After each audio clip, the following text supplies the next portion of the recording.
Alright everybody, welcome back to Racing Direct, and today we have to jump into the Andretti F1 proposal because things are starting to get really spicy. So make sure you hit subscribe, like, comment, and share. You guys already know what to do. Let's jump right into this crazy news. So in case you missed it, the curious case of Andretti's denial for their F1 entry has now reached political status. Mario Andretti appeared on Capitol Hill in the United States just a couple of days ago because apparently the US Senate had written a letter to Liberty Media asking for answers into these denials. Because Liberty Media owns Formula One, it's now considered an American-owned sporting league. Andretti is, of course, an American team.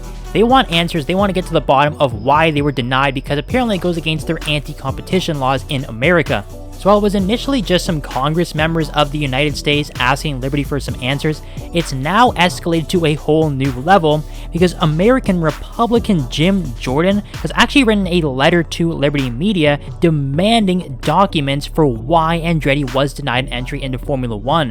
Now, in this letter, Jim Jordan has personally addressed Liberty CEO Greg Maffei and, of course, F1 CEO Stefano Domenicali, asking why on earth Andretti was denied because honestly their proposal seemed pretty good and he wants to know why this is going against anti-competition laws. Now we know some teams were very outspoken and very vocal about why they don't want Andretti joining the grid. They feel that an 11th team would dilute the prize money when some teams are already a bit financially stricken.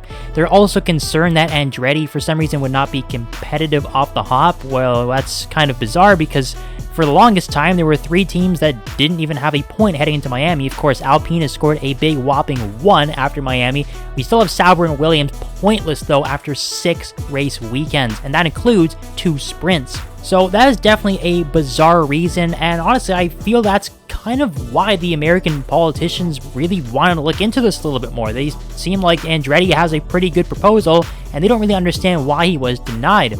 And to be honest, I honestly think they're kind of right to question this. And it was definitely a little bizarre to many people outside of Formula One why they were being denied. People within Formula One as well, even the FIA, because of course they had to go through 2 stages of approval. The FIA approved the entry, and then F1 denied it. And even FIA, Mohammed Ben Sulayem, they were kind of perplexed as to why Formula One did not want an 11th team.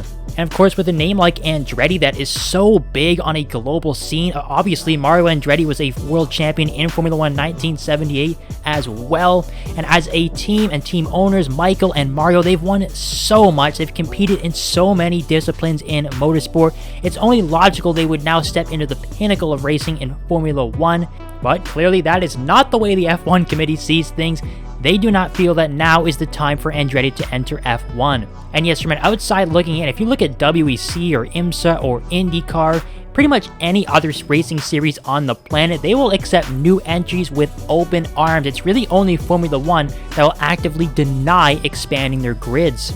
Now yes, just to play devil's advocate, I don't want to see another HRT or Marussia or a Caterham just pedaling around at the back, basically a rolling speed bump. I don't think anybody really wants to see that, but come on, do we really think Andretti would actually be that bad? I think they'd be fairly competitive out of the gate with all their expertise and all of their knowledge in every other form of motorsport, and all of their financial backing, all the sponsorships.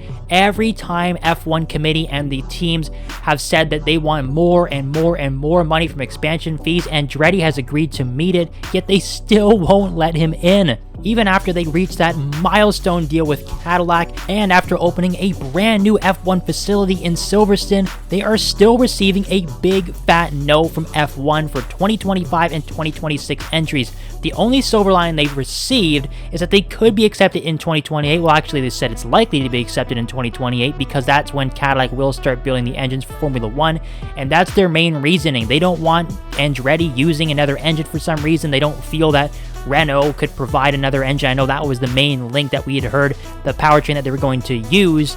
They don't want them doing that for some reason for 2 years and then just jumping straight into a new engine with the new regulations with Cadillac in 2028. They just want them to jump into it with Cadillac right from the get-go, and that's it.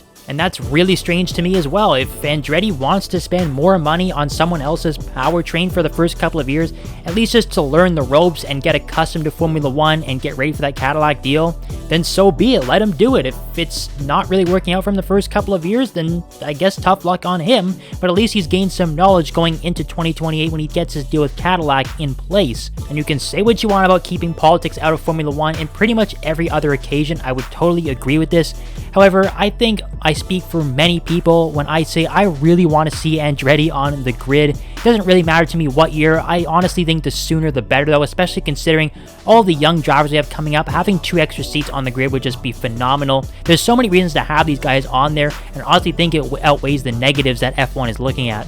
Now, whether or not this new anti-competitive probe or investigation or whatever you want to call it from the US Senate is actually going to do anything, that's a bit of a mystery. We don't really know yet. We'll just have to see. However, it's going to help Andretti for sure, because let's face it, it doesn't matter how big Liberty is, you can't really beat the government in situations like this. So if the government sees anything fishy, they might really take it to Liberty and Formula One and tell them, hey, you know what, this goes against antitrust rules, anti-competitive rules.